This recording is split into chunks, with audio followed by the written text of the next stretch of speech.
वनस्पति के संबंध में था। सप्रतिष्ठित और अप्रतिष्ठित वनस्पति पर हमने चर्चा कर ली है, तो अपन यही निर्णय पर पहुंचे। अपन निर्णय करें सप्रतिष्ठित और अप्रतिष्ठित। अप्रतिष्ठित जो वनस्पति है वह भक्षण के योग्य है, और सप्रतिष्ठित जो है वो भक्षण के योग्य नहीं है। और सप्रतिष्ठित अप्रतिष्ठित का इन्होंने लक्षण बताए हैं। उन लक्षणों को अपन ने कल पढ़ा था। कौन से लक्षण बताए थे? कल बताया ना।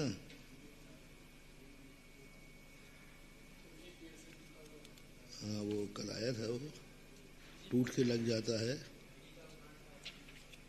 उसमें तो नहीं आया सरबार से दिन।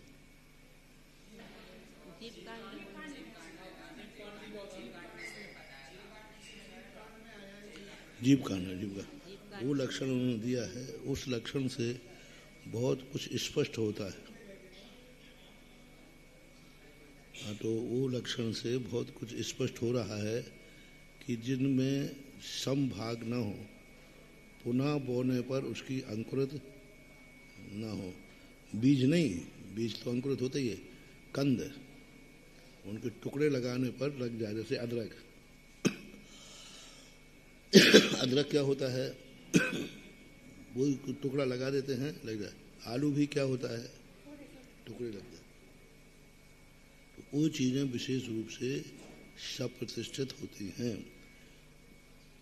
और आगे पीछे के भाग को सप्रतिष्ठित अप्रतिष्ठित मानना ही चाहिए आगे का।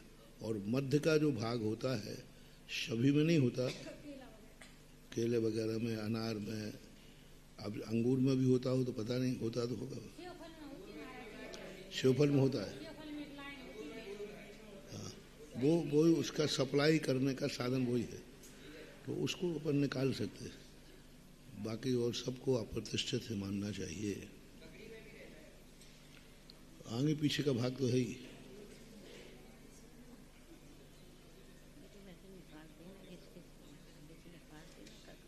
अन्यथा अप्रतिष्ठित का अपने पास कोई उदाहरण शुष्कता तो है। गीले में अप्रतिष्ठित, सूखे में तो सभी अप्रतिष्ठित ही हैं। अखरोट, काजू, बादाम, ये सब अप्रतिष्ठित हो, ड्राई फ्रूट सब अप्रतिष्ठित। लेकिन जो गीलापन है उसमें सप्रतिष्ठितपना जो इन्होंने दिए हैं लक्षण जीव कांड में, उस लक्षण से अपन कुछ बहुत कुछ परिहार कर सकते हैं।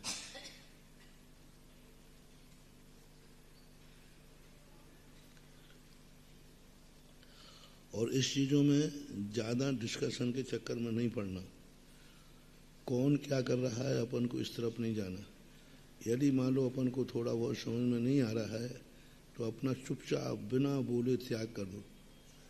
पड़ोसी की थाली मत देखो, देखो ये तो खा रहा है। अपनी आदत क्या होती, सबसे गंदी आदत क्या है? जो हमारा त्याग रहता है, दूसरा खाता है तो उसके प्रति अपनी हे बुद्धि आ जाती। हे बुद्धि आ जाती, वो बुद्धि खत्म, वो त्याग को सब खत्म कर देती है। जो हमने त्यागा है, जो हम नहीं खा रहे हैं, वो दूसरे को खाते देख करके हमारे परिणाम नहीं बिगड़ना चाहिए। जैसे हमारे आचार्य कोई भी चीज आचार्य नहीं लेते थे, लेकिन वो कभी दूसरों से कभी नहीं कहा। प्रवचन में कभी आज तक हम लोगों से नहीं कहा, कभी नहीं कहा। वो कहते हमारा त्याग है, हम ये नहीं कहेंगे कि त्याग तुम लोगों को करना चाहिए। क्योंकि जो चीजें संग के बहुतायत साधु रहते हैं, उस चीज का कभी भी अपन को मुख से भी नहीं और मन से भी नहीं, मुख से ही नहीं मन से भी विरोध नहीं करना। क्योंकि वो भी एक साधु समाज है, और जिसको जो सभी साधु कर रहे, आचार्य ने बहुत समझाया था। देखो इस चीज को अपन कभी नहीं बोलना, क्योंकि बहुत सारे साधु लेते हैं, उनकी अवमानना नहीं होना चाहिए। तो आचार्य ने कभी मना नहीं किया।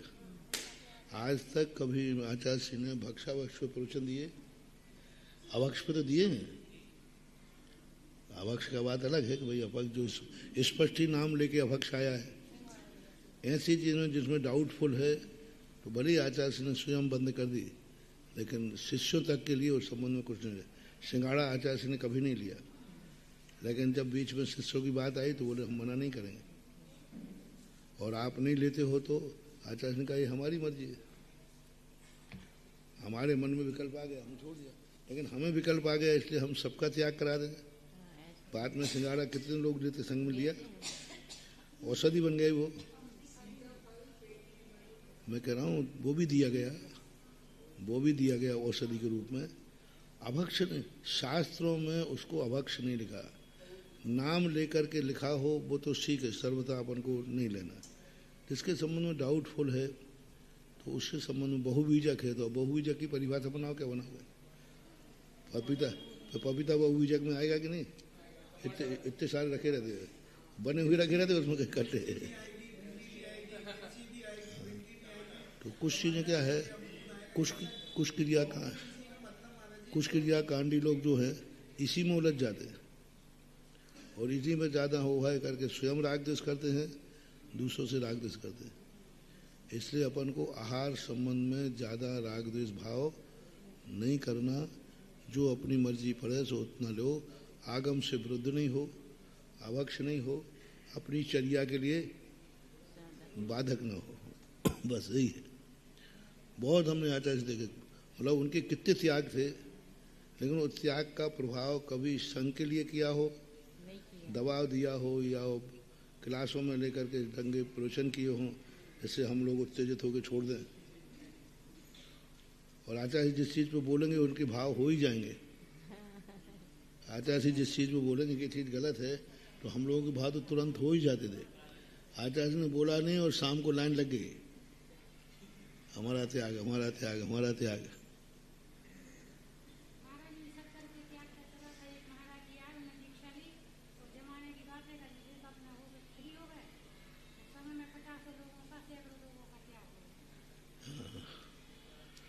तो खाने के संबंध में अपन को बस मूल बात रखो, अपनी चर्या सदोष नहीं करना है, आहार एक टाइम लेना है, अपने स्वास्थ्य की अनुकूलता देखकर, आगम के विरुद्ध न हो पाए, बस ये देख करके करना चाहिए। और क्षेत्र के अनुसार जिस क्षेत्र में जो चलता है उस क्षेत्र में वह चीज़ अपन को ले लेना, जो नहीं चलता है वो नहीं लेना वहाँ, क्योंकि वहाँ पर लोगों में वो नहीं हो कि भाई देखो हम लोग भी नहीं खाते और महाराज खा रहे हैं, ऐसी चीज़ अपन को नहीं लेना, चाहे भली वो अपन लेते हों तो नहीं खाना वहाँ। दक्षिण जाओ तो लोग नहीं, आप खाने लगे हैं वो लोग भी। जब से उत्तर दक्षिण के शादियों का आना जाना हुआ ना, अब नियम सार कह रहे कि अब वहाँ के लोग भी खाने लगे हैं।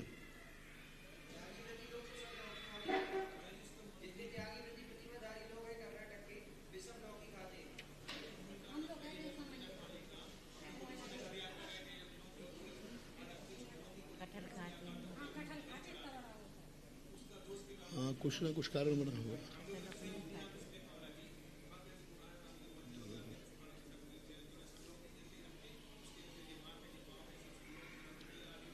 अब यहाँ पर वहाँ पर लौकिक बलि चलती है, अपने यहाँ भूरा कद्दू की बलि चलती थी, इसलिए यहाँ के लोग भूरा कद्दू नहीं खाते। लेकिन भूरा कद्दू भी खाने में प्रचलन नहीं है।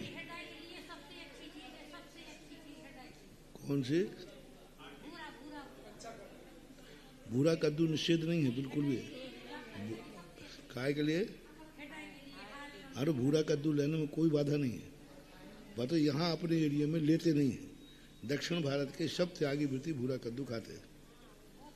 नियम साहब से पूछा था हमने भी, तो उन्होंने कहा नहीं हम लोग वहाँ भूरा कद्दू लेते थे। नहीं तो हाँ ले सकते हैं, कोई बात नहीं।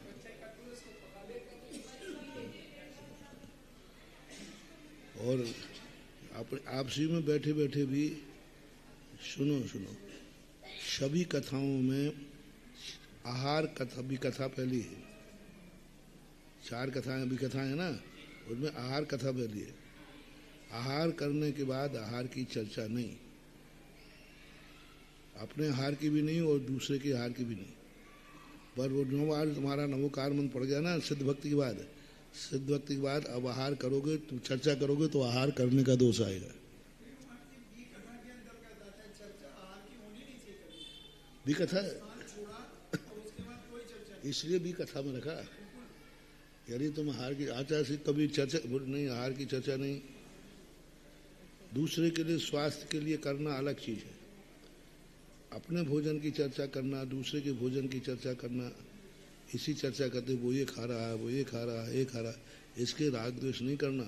एक दिन ऐसी हालत हो जाती है, जो इस प्रकार के दूसरों के आहार की चर्चा करता है, उसकी दशा ऐसी होती है कि उसके खाने की आंत खराब हो जाती है, पचाने लायक नहीं रहता है। जैसे बेनाडा जी की एक गंदी नीति थी, वो सबके आहार चर्या देखते थे, और कोई ज़्यादा रोटी खाता था तो वो नहीं, तो फिर मैंने एक दिन उनको फटकारा, मैंने तुम्हारी किस्मत में खाना नहीं लिखा है तो तुम दूसरे खाना क्यों टूक रहे हो? तुम 2 रोटी खा पाता, दूसरा 10 खा रहा है, तो तुम्हें क्या आपत्ति हो रही? अरे बहुत खाता है, बहुत खाता है। अरे बहुत खाता है, उसका पुण्य है, तुम्हारे पाप कर्म का उदय, तुम क्यों? फिर उनको 1 घंटे समझाया, फिर उन्होंने कहा कि हाँ ये मेरी गलती है, आज के बाद हम कभी किसी की भोजन नहीं देंगे। एक साधु का भोजन उनको मालूम था, वो सबसे पहले यही देखते थे, और कई साधु उनके संग चौके में जाकर के आधे भूखे आते थे। तो संग में प्रसिद्ध था, बस इतने पूछे थे कि भाई हार ठीक है, समझ जाओ आज बेनाडा जी के हार हुए। ये मतलब हम लोग कोड वर्ड था सबका, समझ जाओ कैसा हुआ होगा। तो ये कभी नहीं करना, उससे अपनी जठराग्नि इतनी खराब हो जाएगी कि अपन भोजन करने लायक भी नहीं रहेंगे। बस अपन को ज़्यादा विकल्प आया, छोड़ दो चुपचाप, किसी को बताओ मत, कारण मत बताओ, कारण बताना भी गलत है। आचार्य ने इतनी चीज़ें छोड़ी, कारण आज तक बताया? कभी नहीं बताया। आज तक कभी आचार्य ने कारण नहीं बताया, पूछ पूछ के थक गए, बड़ा कारण कुछ नहीं छोड़ी। हरि को तो कितना कितना पुरुषार्थ किया। और एक बार आचार्य ने छोड़ा तो हम लोगों ने, आचार्य ने वहाँ ईश्वरी के अंदर दूध छोड़ दिया, तो हम लोगों ने छोड़ दिया, आचार्य को पता, और हम लोगों को पढ़ा दिया मल्ली सागर ने। हम लोगों ने मल्ली सागर से कहा कि आप बताओ आचार्य को, हम तो बोल नहीं पाएंगे, वो तो बड़े हैं। तो मल्ली सागर कहते अच्छा दूध छोड़, मैं जाता हूँ, और मैंने कहीं इनको बापगिरी नहीं आ जाए। तो हमने कहा महाराज जी थोड़ा धीरे से, नहीं धीरे से बोलूँगा, वो आचार्य है, मैं साधु हूँ, धीरे में बोलूँगा। फिर आचार्य से बात गए तो बोला महाराज जी, आचार्य शांति सागर महाराज से किसी ने कहा आप दिगंबर अच्छे नहीं लगते हो, लंगोट पहन लो, तो उनको पहन लेना चाहिए क्या? सो आचार्य से हम लोगों के पीछे उड़ गए, क्या पूछ रहे हैं, क्योंकि उनको हम लोगों ने नेता बना लिया, हम लोग पीछे जाके बैठ गए। तो आचार्य से हम लोग बात क्या है, तो अपन लोग तो पूरी प्लानिंग से गए थे, तो कोई बोले नहीं मैं पूछ रहा हूँ। बोले नहीं दुनिया कुछ भी कहे, अपन को अपना स्वभाव नहीं छोड़ना चाहिए। फिर आपने दूध कैसे छोड़ा?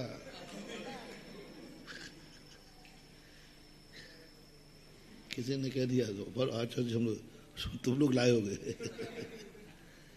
नहीं ऐसे उनको समझा करके, नहीं ऐसे नहीं, थोड़ा हमारा भाव हुआ था साधना का, त्याग का, ऐसे तो बस नीचे मल्ली साहब ऐसा करो, तुम लोग भी छोड़ दो। तो हम लोगों ने छोड़ दिया। 2 दिन चला, तीसरे दिन आचार्य को पता चल गया, पूरे संघ ने छोड़ दिया। हाँ ये किससे पूछे छोड़ा है? किससे पूछो? मेरी आज्ञा के बिना तुमने छोड़ा क्यों? सबसे पहले तो उसका प्रायश्चित करो। गुरु बैठे हैं और तुमने बिना आज्ञा के कैसे नियम ले लिया? अभी तो कह नहीं सकते आपने किससे पूछे छोड़ा। वो तो सवाल ही नहीं, आपने छोड़ दिया इसलिए हम लोगों ने, हमने छोड़ा, तुमने कैसे छोड़ा बिना पूछे? टेक टू ऑर्डर, कल से तुम लोगों को दूध लेना है, और नहीं लिया तो गुरु आज्ञा का उल्लंघन माना जाएगा। शुरू कर दिया।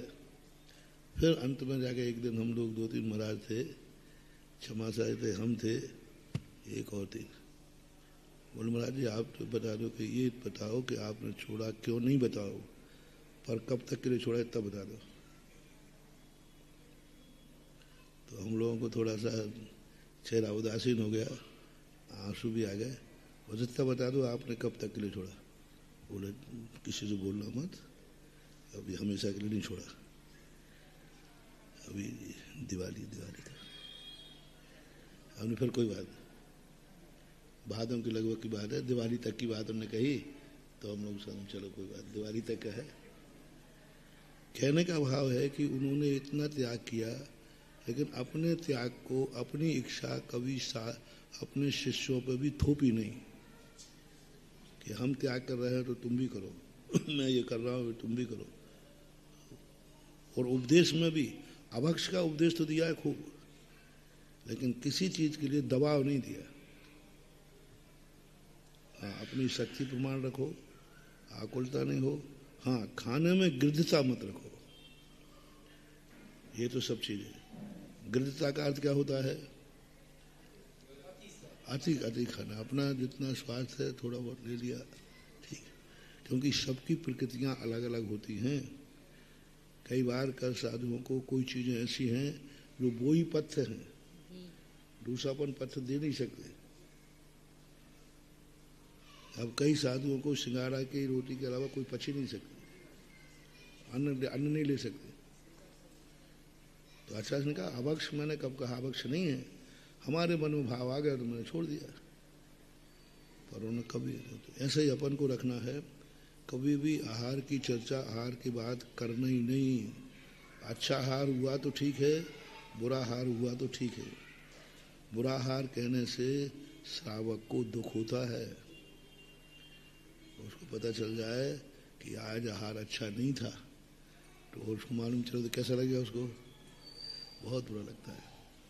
देखो हम आज हमारे चौके में महाराज को आहार अच्छा और उनके मन के अनुकूल हम नहीं बना पाए, तो उसको कितनी तकलीफ होगी। कैसा भी हो, अपन को तो आहार की प्रशंसा ही करना है।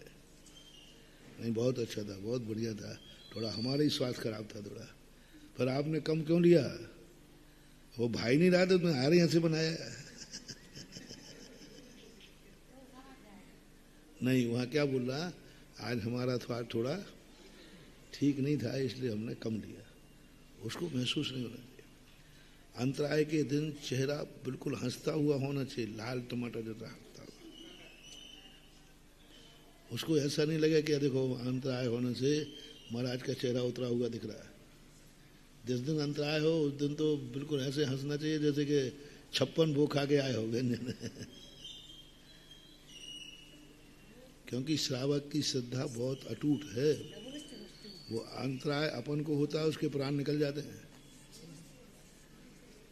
अंतराय अपन को होता है, अपन को कोई तकलीफ नहीं होती, अपन तो मुझे उसकी देखो 24 घंटे क्या हालत होती है। अरे रोटी नहीं खाते, 24 घंटे कर्म को ठोकते रहते, कौन से पाप किए। अपन तो अंतराय, अपन को तो खैर आदत रहती, आगम रहती, अपन को उतना दुख नहीं होता है, हो गया, लेकिन श्रावक की, अरे उसकी तो प्राण निकलते हैं।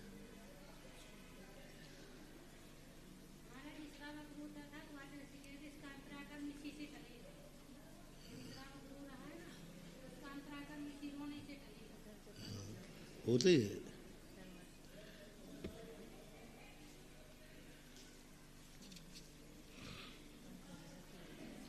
इसलिए प्रतिष्ठित क्या लायक है, क्या कुछ कह रहे थे?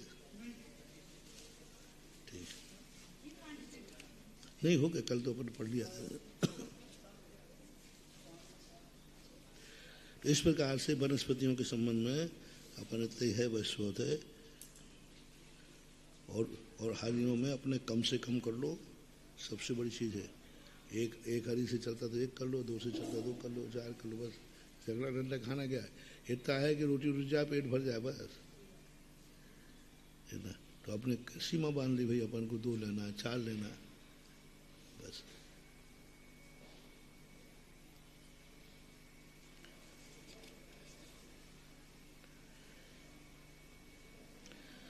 साधारण वनस्पति हो गए। नित्य निगोद और इतना। नित्य निगोद किसे कहते हैं? नित्य निगोद जिसने कभी निगोद के सिवाय दूसरी पर्याय नहीं पाई जाती, अथवा जिसने कभी भी निगोद के सिवाय दूसरी पर्याय न पाई है और न पावेगा यह नित्य निगोद है।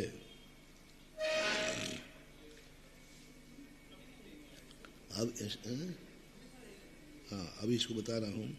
तो इसमें जो है ये अकलंग स्वामी महाराज की परिभाषा है, तत्वार सूत्र की परिभाषा में यह चलता है। अन्य गोमरसार आदि ग्रंथों में नित्य निगोद से जो 608 जीव निकलते हैं, उससे निकलते तो हैं लेकिन जाते नहीं हैं। व्यवहार राशि में इतर निगोद आता है। हाँ, 608 नित्य निगोद के अलावा सभी व्यवहार राशि है, नित्य निगोद छोड़कर। तो नित्य निगोद से जो 608 जीव निकले ना, वो व्यवहार राशि में आ गए। अब वे पुनः जाएंगे तो नित्य निगोद नहीं जाएंगे, इतर निगोद जाएंगे, इसलिए उसका नाम इतर निगोद। जहाँ से आवागमन पर ये आचार्य दो मत हैं। एक आचार्य कहते हैं नित्य निगोद से न निकले हैं और न निकलेंगे, और वो 3 लोक में व्याप्त होके नहीं रहते हैं। वो माट कलंकला पृथ्वी जो 7वें नरक के नीचे है, वहीं पर उनका स्थान है। ऐसा अकलंग स्वामी महाराज की परिभाषा है। वही परिभाषा इन्होंने ली है। लेकिन दूसरे आचार्यों की प्रभावमान परिभाषा ये है कि निकलते तो हैं लेकिन लौट के उसमें जाते नहीं, वो कहलाता है नित्य निगोद।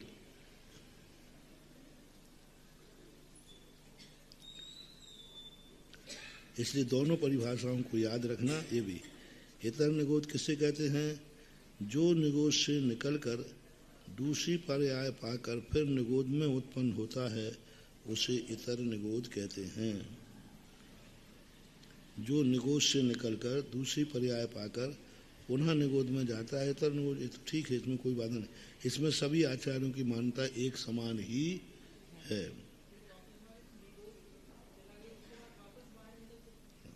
इतर निगोद से, नित्य निगोद से नहीं। बादल और सूक्ष्म कौन कौन से होते हैं? पृथ्वी, जल, तेज, वायु नित्य निगोद। इतर निगोद 6 बादल सूक्ष्म और सूक्ष्म दोनों प्रकार के होते हैं। शेष सब जीव बाधरी होते हैं। अब यहाँ कितने करना है? सूक्ष्म और बादल पांचों स्थावरों में ले रहे कि नहीं?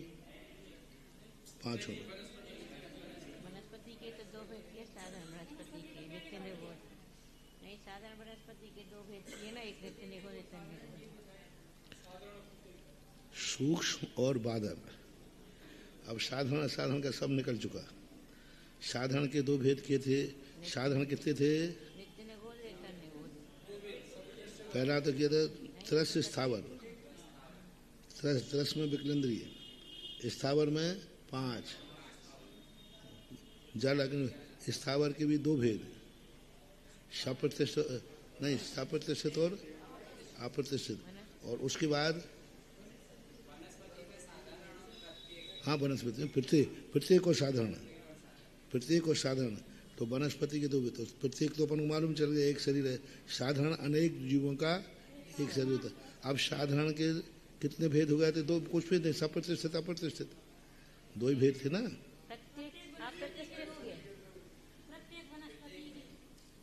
हाँ, प्रत्येक में सप्रतिष्ठित और अप्रतिष्ठित प्रत्येक के थे। साधारण में तो अप्रतिष्ठित ही, सप्रतिष्ठित ही है। साधारण तो सदा सप्रतिष्ठित है। अब प्रत्येक वनस्पति के 2 भेद हैं, सप्रतिष्ठित भी होती है, अप्रतिष्ठित भी होती है। प्रारंभ दशा में सभी वनस्पतियाँ सप्रतिष्ठित होती हैं। बाद में उनका जो लक्षण दिए हैं, जो नष्ट जाल वगैरह का दिया था, वो सब अप्रतिष्ठित होते हैं। यदि जीव कांड हो तो एक बार और अपन पढ़ लें, निकाल लो। तो अब इसमें कौन सा आ गया? सभी जीव बादल सूक्ष्म होते हैं एक इंद्रियों में। पृथ्वी, जल, अग्नि, वायु और वनस्पति में प्रत्येक छोड़ देना। पृथ्वी भी सूक्ष्म पृथ्वी का है और बादल पृथ्वी का है। सूक्ष्म जल का है और बादल जल का है। तेज जल का है, बादल और सूक्ष्म। वायु भी बादल और नित्य निगोद में अभी बादल और इतर निगोद में भी बादल और सूक्ष्म होते हैं। ये 6 प्रकार हो गए। 1, 2, 3, 4, 5, 6। अब इसमें क्या कौन सा छोड़ दिया? प्रत्येक वनस्पति मार्ग छूटी है। अब देखना कितनी बड़ी बात छोड़ दी, प्रत्येक वनस्पति छोड़ दी उन्होंने।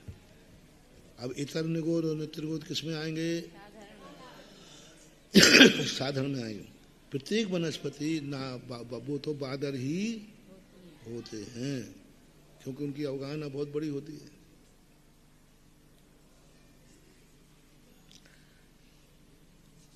और आगे भी अपन आएगा तो इस पर कम चर्चा करेंगे, आज फिर से अच्छी चर्चा करें। शिनकी शिरा स्नायु, जिनकी शिरा स्नायु दिख रहे हैं, शिराएं दिख रही हैं, धारियां दिख रही हैं, वो अप्रतिष्ठित है। संधि रेखावंध, रेखाएं दिख रही, पर्व गांठ प्रगट है, गांठ दिखने लगी। प्रारंभ दशा में कोई गांठ नहीं दिखती है, एक सी रहती, प्लेन रहती, बाद में गांठें दिख जाती हैं। बेल में भी दिखती हैं, बेल में भी गांठें आ जाती हैं। तो गांठ आते ही सब अप्रतिष्ठित है, और गांठ नहीं दिख रही है तो शब्द। भिंडी में भी नसें दिख रही हैं, जिसका भंग करने पर समान भंग हो, सारे लक्षण हो ऐसा नहीं, सारे लक्षण एक साथ पाए जाते हों ऐसा नहीं, कोई भी एक समान भंग हो। हाथ से तोड़ने पर, चाकू से नहीं, हाथ से तोड़ने पर यदि समान भंग हो रहा है तो उसमें सप्रतिष्ठित सी मानना चाहिए। केला को भी अपन तोड़ेंगे तो अपन ने कल कहा था ना, केला तोड़ेंगे तो वो समान भंग कभी नहीं होगा, टूटेगा तो कुछ छोटा छोटे उसमें निकल ही जाएंगे, चाहे कोई भी चीज तोड़ो तो उसमें। दोनों भागों में परस्पर हीरुक सूत्र तंतु न लगा हो, यानी जिसमें सूत्र तंतु आदि न लगा हो।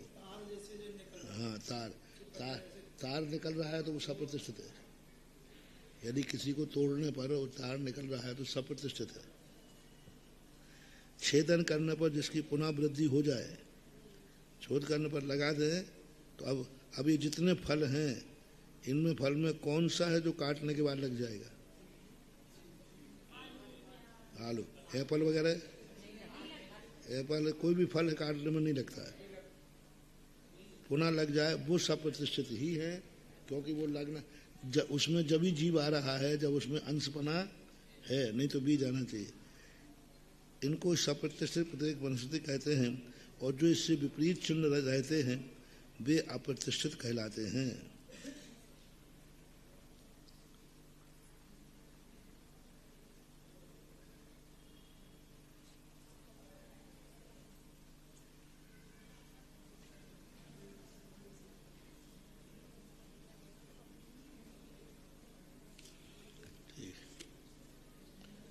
तो इतर निगोद हो गया है। इस प्रकार से बादर और सूक्ष्म सबके भेद मान लेना चाहिए, और इनके स्पर्श भी अलग अलग है। योग किसे कहते हैं? पुद्गल्प पाकी और अंगोपांग नाम कर्म के उदय से मनोवर्णा, वचन वर्णा, काय वर्णा के आलम्बन से कर्म नो कर्म को ग्रहण करने के जीव की शक्ति विशेष को भाव योग कहते हैं। पुद्गल्प पाकी शरीर अंगोपांग नाम कर्म के उदय से, पुद्गल्प पाकी शरीर नाम कर्म और अंगोपांग नाम कर्म के उदय से मन वचन काय की काय वर्णा के आलम्बन से कर्म नो ग्रहण करने की जीव की शक्ति विशेष को भाव योग कहते हैं। इस भाव योग के निश्चय आत्म प्रदेशों के परिस्पंदन को द्रव्य योग कहते हैं। बहुत अच्छी परिभाषा, द्रव्य संग्रह के अनुसार ये परिभाषा है। 13वें गुण स्थान में महाव मनोयोग नहीं है, फिर वहाँ मनोयोग कैसे माना? तो उन्होंने यही कहा कि जो द्रव्य मन है, द्रव्य मन की वर्णाएं वो ग्रहण कर रहे हैं, इसलिए उनके मनोयोग बनता है, यही परिभाषा है। अपन शरीर की वर्णाएं ग्रहण कर रहे हैं और नौ कर्म की कर रहे हैं, वो सब भाव योग में आएगा।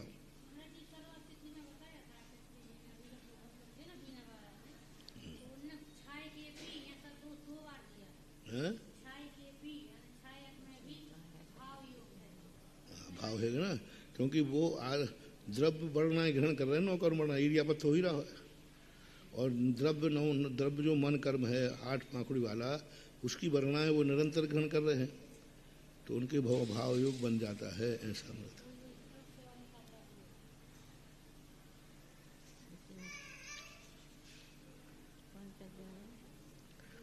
परिभाषा बनाओ। पुद्गल विपाक की शरीर और अंगोपांग नाम कर्म के उदय से मन वचन काय योग जो वर्णाएं ग्रहण कर रहे हैं वह क्या है? भाव मन। और उससे आत्मा, जब कोई चीज ग्रहण करेंगे तो आत्मा के प्रदेशों को धक्का लगेगा। जैसे मान लो यहाँ पर कुछ लगा तो हिला तो सही कुछ, उससे जो परिस्पंदन हुआ, वो परिस्पंदन का अर्थ हिलने का नाम नहीं है, ऐसे डोल नहीं रहे हैं। परिस्पंदन का अर्थ होता है बंद के योग हो जाते हैं वो। यदि प्रदेश करेंगे तो प्रदेश आगे पीछे होना चाहिए, फिर परिस्पंदन का थोड़ा बहुत उसमें स्पंदन आ जाता है।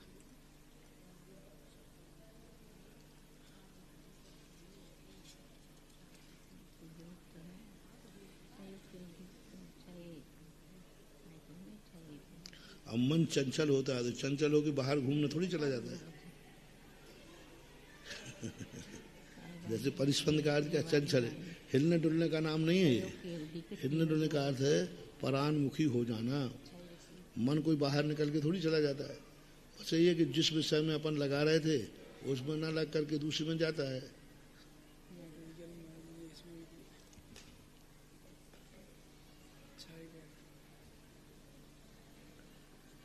क्षय भी तिर्विल वर्णा अपेक्षा, ठीक है, तीनों प्रकार की वर्णाओं की अपेक्षा क्षय भाव में भी उनके पाया जाता है, क्योंकि औदैहिक भाव है। हालांकि ये योग को किस में लिया है? औदैहिक भाव में लेते हैं, क्योंकि शरीर नाशरीर नामकरण के उदय से होता है। तो 13वें गुण स्थान में औदैहिक भाव मानने में कोई आपत्ति नहीं है। शरीर नाम कर्म का उदय है, अंगोपांग नाम कर्म का उदय है, और असिद्धत्व तो उनके यहाँ है ही ऐसे, ठीक है। त्रिविध कर्मणापेक्षा सहयोग के बिना आत्मदेश परिसंधो योगा भी तब, यही ठीक है। किस प्रकार के